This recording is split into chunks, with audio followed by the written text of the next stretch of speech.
Welcome to Rebel Nurse, the podcast that's here to show you what is possible with your nursing degree.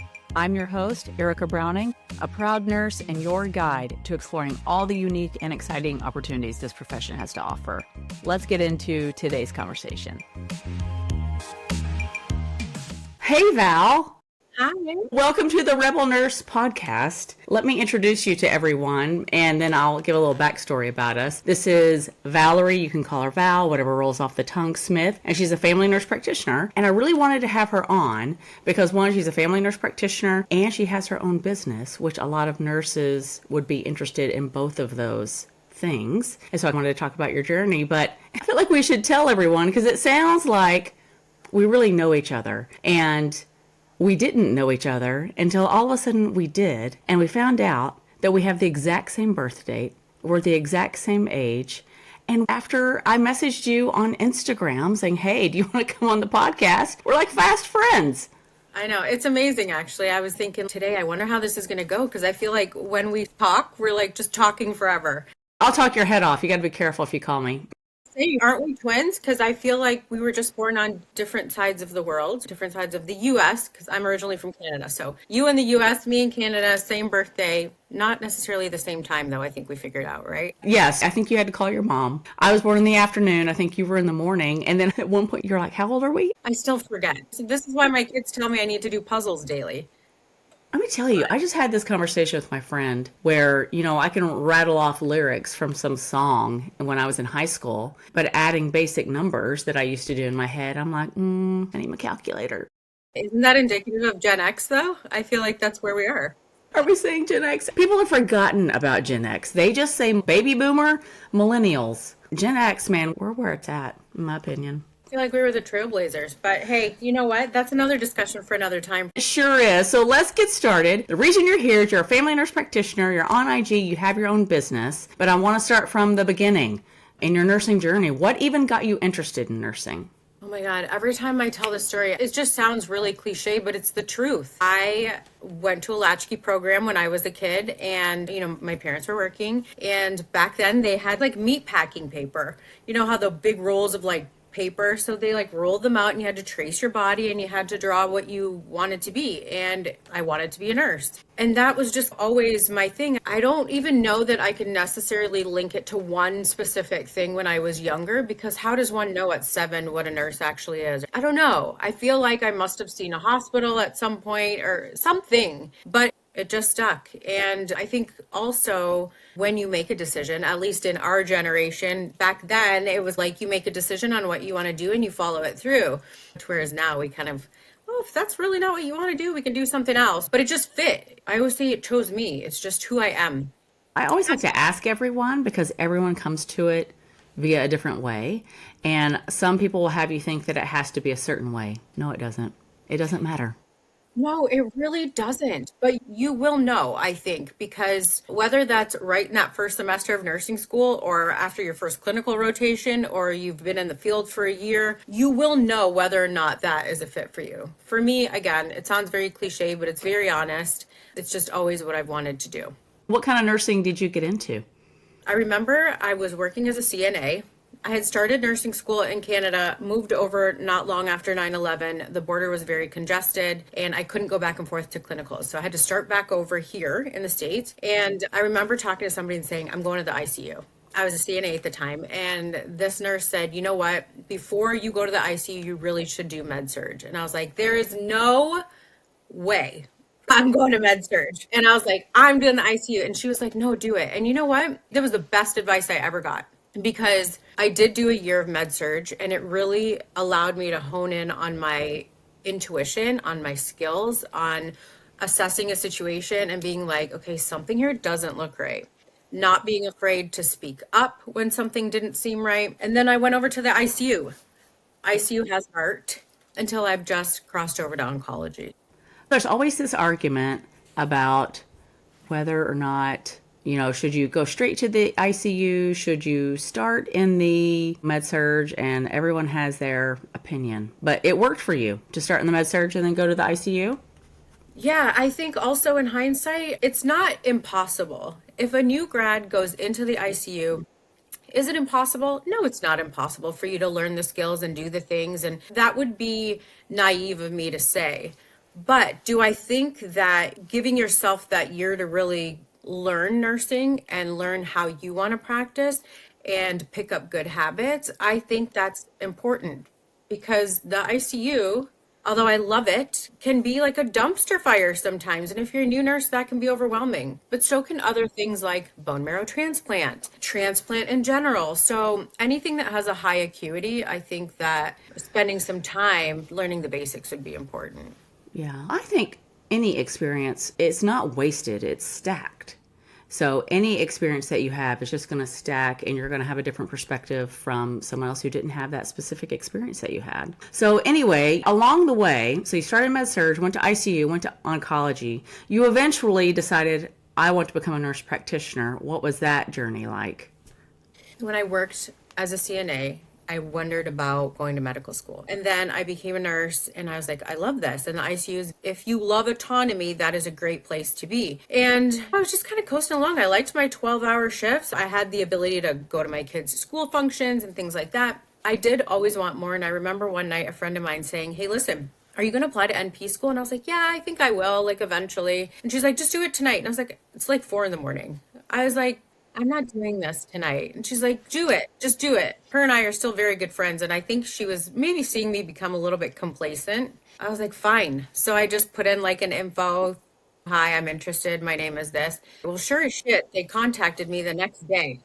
And within 2 weeks, I was enrolled in classes. Best thing that ever happened to me, best advice my girlfriend ever gave me, because it's what I wanted. Like I said, you get comfortable. I really wanted to go into an acute care program because, of course, my background is ICU. I wanted to stay in the ICU. But this, me having been an ADN nurse, so an associate degree nurse, this was a bridge program and it was offering ADN to FNP. And then you're getting that bachelor in the middle. And I thought, well, it's a win. Why not? I'll just do like a cert in the future and, improve marketability and all the things. So I ended up doing the FMP program, which quite frankly gave me the broadest spectrum because it's like infancy to the older adult. So I did attempt to do a post cert after to get the acute care, but honestly, like in the role of an NP, at least where I was looking for potential work, I didn't want to do that.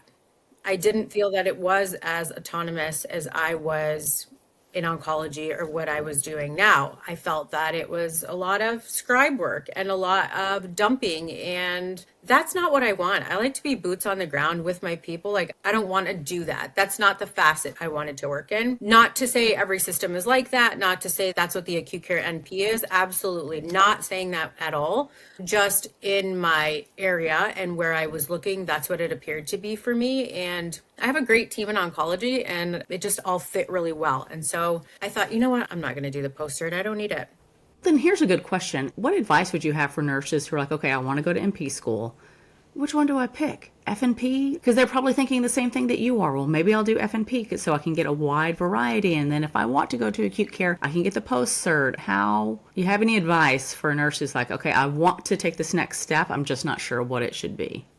I really do believe the FNP is the best route because of the marketability that you offer. For example, right now, there's a huge push on psych NPs. They are so needed, but they're just working in psych, right? So if the market becomes saturated, then what do you do? With the FNP, you really can pivot at any point. And a post-cert is 12 months, at best 2 years. And then you're just getting more certifications. And then there's other things that you can learn. So you really can, with the FNP, I think, hone in on something specific. Like I said, I thought I was a diehard, going to the ICU, get the acute care, so on and so forth, but that wasn't the case. So if you do FNP, then there are post certificates that exist for acute care, psych, and all the specialties? Yep, adult gero, acute care. Pediatrics, I think there's a post cert for that, but don't quote me on it. I'm not sure. But yeah, anything like that. If you're an FNP and you want to do an extra certification, now not a post cert where you'll sit for boards, but let's say you want to become oncology certified, you want to become certified in renal management. There are all of these academic certifications that you can get with these national groups that are also an option. That's such good information. Okay. What are you doing with your FNP since you decided not to get your post-cert in the acute care area? In my corporate space, I work in oncology. I work in GI oncology, so pancreas, colon, anal, gallbladder, cancer. And what do you do? What does that mean? I see patients that are currently undergoing chemotherapy. We talk about their scans together. We review their scans together. We talk about their side effect profile with their treatment. I'll be honest, I do a lot of listening. I can offer them a lot more time than my counterpart physicians can, and not because they don't want to, they just are busy. And it's a lot of advocacy because in oncology, as I'm sure you would know, there's a huge mental health component where there's a lot of depression and a lot of grief and getting your affairs in order, especially in the realm of pancreas cancer and more aggressive cancers like that, which is what I'm doing. It's a lot of listening and a lot of helping people navigate those next steps, whatever that is. If that is completion of treatment and then going to surveillance, if that is a reoccurrence of disease after treatment, if that is a goals of care discussion, like, hey, we need to talk about this because we've reached a point where this is futile and our management's not working. Oh, wow. Okay. So you see patients in a clinic. You said corporate. I guess I didn't know what that meant. Corporate meaning the health establishment that I work for outside of my company, because the two are not intertwined. The Balanced Insight is separate and not intertwined with my corporate job. So I always like to keep the two separate, just as not to blur lines or, anything like that. So I'm clinic, ambulatory. And then on the weekends, sometimes I like to dip my feet in the acute care inpatient stuff. So I'll do some overtime in bone marrow transplant, which gives me that little back in the day zest for the ICU life. Well, that's good to know for nurses that they can do one job and still pick up some overtime if they're a nurse practitioner in another area. Is that in the same job or is it two different jobs? Same health system, but yes, different jobs because there's the inpatient role and then there's the ambulatory role. On one of my off sites, I do clinic. Also, it's like a mini urgent care for our patients. So if somebody's having a reaction, if somebody just woke up, isn't feeling well, they can come into the clinic. So I do those types of visits as well, or chairside reaction management. So there really is a lot that you can do in oncology too, to be honest. It's absolutely not where I wanted to be. Where did you foresee yourself? Definitely not in oncology. I'll be honest with you. In fact, my preceptor, who is now my boss, said, "Would you want to do oncology?" And I was like, "No." When I was in school, I was like, "No." And then when I was looking for jobs, because NP jobs are not easy to come by, I reached out to her, but she remembered what I said and was just kind of like, well, I thought this isn't really what you wanted. And I was like, well, you just kept coming around that my mother was diagnosed with breast cancer. And it just was like, you're coming. Whether you think so or not, you're coming to oncology. It was the best thing that ever happened to me. Did they require like some sort of previous oncology experience in your nursing experience? No, although there are nurses that are ONS certified, so oncology certified. That's always a plus. You can become a nurse practitioner who is oncology certified. I've hemmed and hawed about that myself too. I haven't quite done it yet, but I have the materials to study for it. But again, those are those certifications. So it's an option, but it's not necessary. In the nursing realm, it is. In the NP, it's not, because you have PAs that don't have that. You mentioned advocacy because I know that's a really big deal to you. It's a big deal to me. It's the core of what nurses and nurse practitioners and really healthcare professionals should be doing. Not all of them do it. That's why I renamed the podcast to Rebel Nurse, because it requires some pushback sometimes, a lot of the time, where you just got to stand up and push back against the system sometimes, people, just situations, that sort of thing. But that leads me into your company. So you're a family nurse practitioner who has specialized in oncology. This is your day job. And then you started a company called Balanced Insight. What is this? Yes. So Balanced Insight, basically, I like to say I'm like your healthcare bestie. So I feel like even us as nurses, nurse practitioners, we often go to our colleagues when something is happening with a family member or ourselves, and we're like, what does this mean? Like, you work in cardiac. Like, what does this mean? I just had this test done. I have no idea what this is. And what I noticed, not just in oncology, but more so, is that a lot of people in the healthcare realm, they don't have the time, or it's difficult to have hard discussions, whether that's advocating for somebody, whether that's digging a little bit deeper, whether that's saying, you know what, your lab value looks a little off. We should dig a little deeper. Not to say there's not providers that don't do that, but the time isn't there. And that's just the state of medicine right now. And so there was a gap in care there. And because I feel so strongly about advocacy, I always love a good underdog story. In any facet of life, I created a company where I could be that for somebody. It initially started with my fitness coach who was training athletes and was like, hey, can you look at these people's labs? Just tell me what this means. She came to you to say, hey, they're having lab work. What does this mean?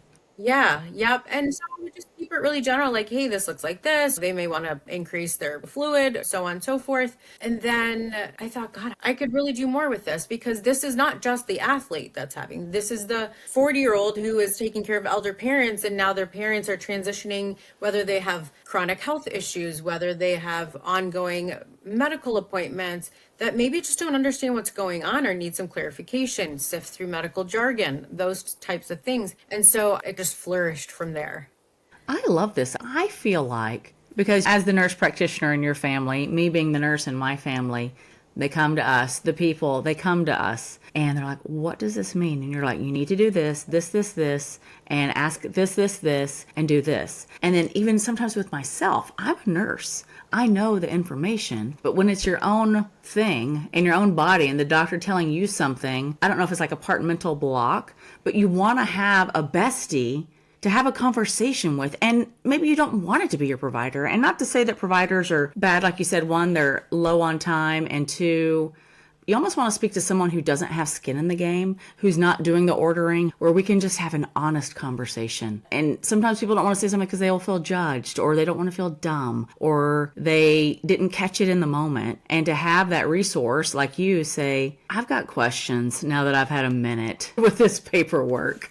Yes, and that's just it. Even with my own mom, she has a provider in one facet of her care where she gets very anxious around this provider. And I was like, Mom, you got to ask the questions. Feeling anxious, I've been there myself where I've been like, oh God, I don't want to be that nervous patient, or they're going to think I'm dumb because I'm an NP and I'm asking these questions. You have this mental dialogue with yourself, and then you walk away and you're like, damn it, why didn't I ask the question? So that's another part of it where I'm saying, hey, listen, we're going to go through all the questions that you have. This is how you're going to ask them, because this is going to prompt a plan and this is going to prompt a discussion. And I want you to feel confident circling back and saying, wait a minute, I tried this, I did this, I have no relief. What are we going to do next? Because I think what we forget, not as providers, but as patients, is that we're consumers.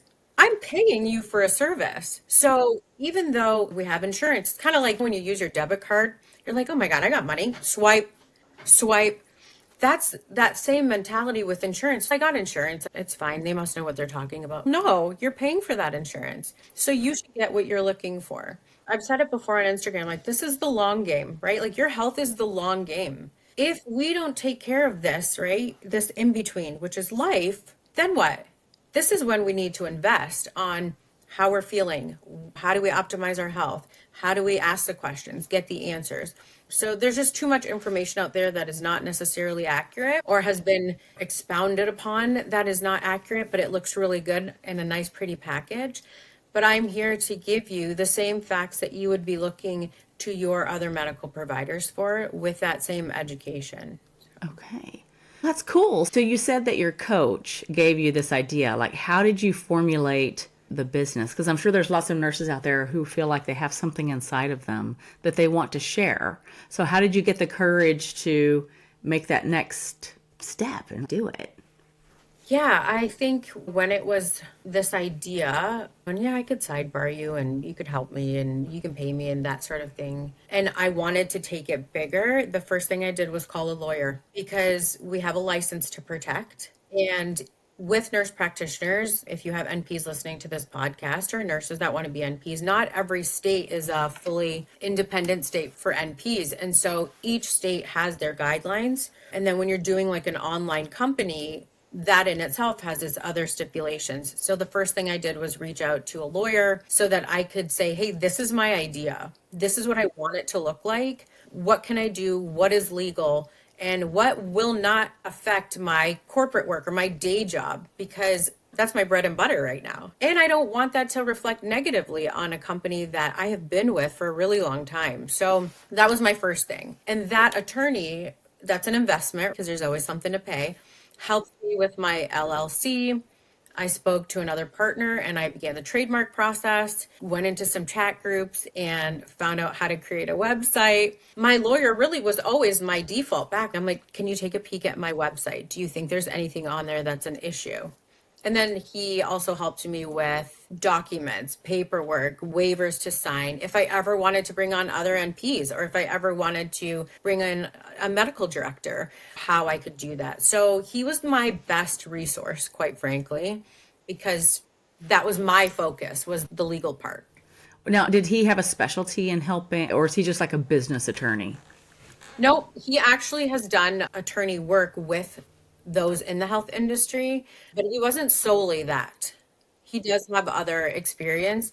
He was just very well rated. I did my homework like we always do because I feel like nurses were so anal retentive that way. We just need to know the facts. So he just had really good reviews. He was not too local, but close enough if I needed to drive to him, I could, and always accessible. And so when we spoke, it clicked. And so I just connected with him.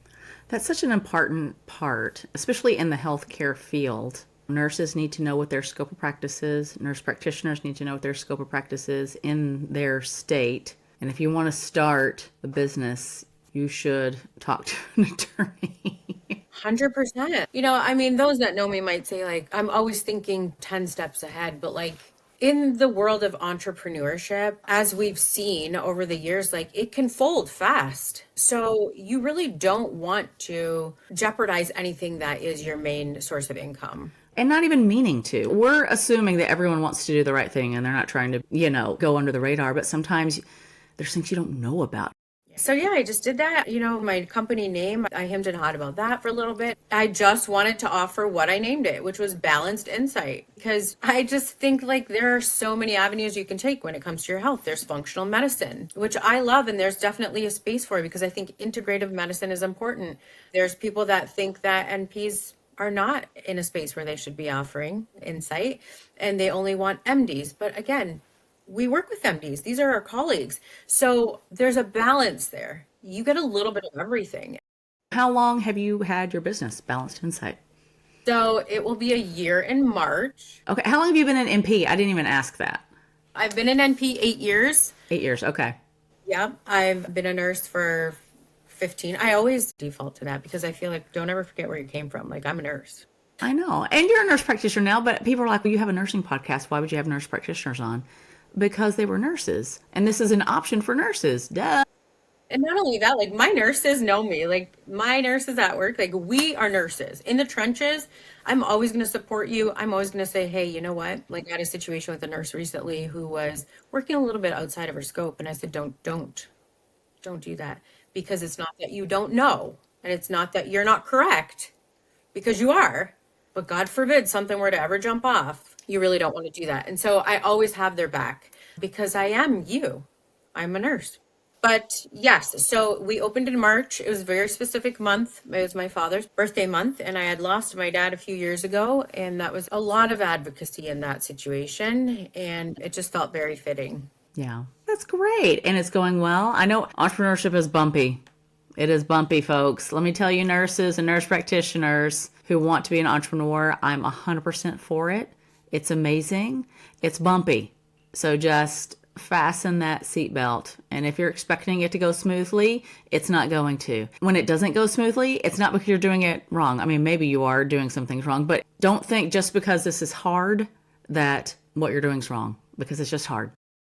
Yeah, it really is. It really is a different way of thinking, I think, is what it is, at least for me, because we're very concrete, right? It's like, all right, X, Y, Z, and 1 + 1 equals so on and so forth. And so It's just not that way in the entrepreneurship world. You have to be self-driven, and you can be a very self-driven nurse or provider. But when nobody else is around cheering for you and you don't have a staff and you don't have leadership to be like, hey, am I doing this right?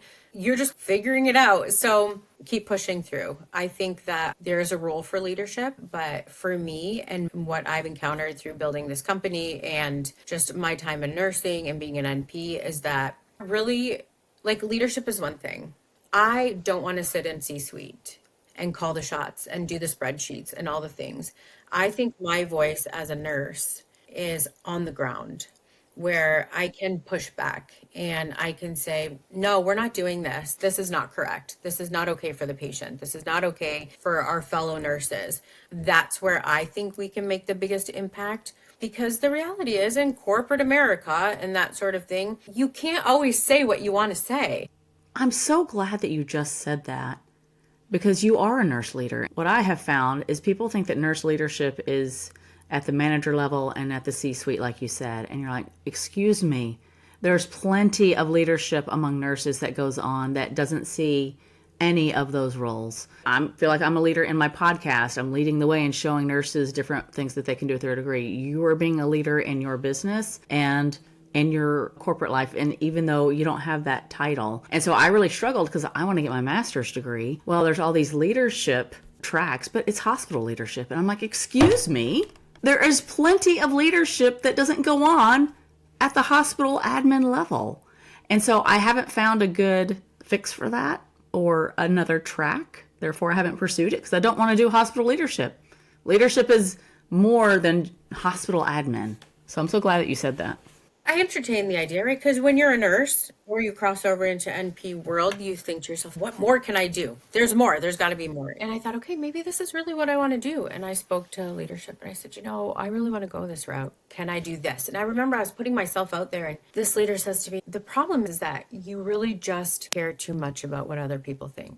And I was like, you're goddamn right. And I knew right there that I did not want to be in leadership anymore because you are freaking right. I do care what other people think because this is why I'm here. I'm here to serve people. And so I don't know. I'm sure they meant it in a different way. But the way I took it was that, yep, box checked, not for me. I want to be where my people are. I do care. Whether that's a blessing or a curse, it's Val. Okay, where can nurses and nurse practitioners find you? On the gram, on the web, wherever?